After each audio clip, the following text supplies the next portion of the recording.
everything that has happened in the past has been clearly the steps that are taken to ensure that we are able to stop all of these kind of activities that are taking place.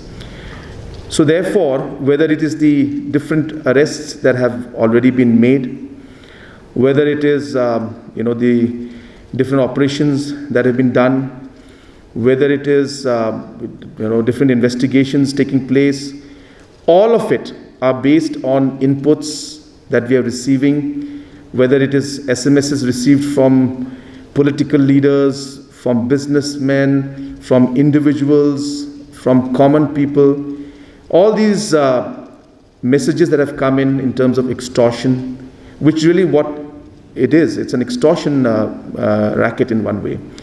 And this has led to us as a government and more importantly the police department doing a large amount of investigation.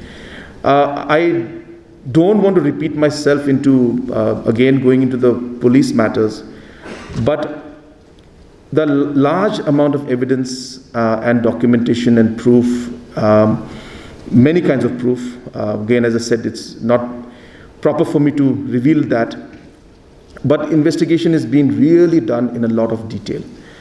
Movements, of individuals, and whether it's different kind of data. So I think I will be really risking the investigation at this point in time by revealing all of that. But I can just tell you and give an assurance to everybody that a large amount of work is being done, and a lot of steps have been taken by the police department to ensure that this comes to a stop.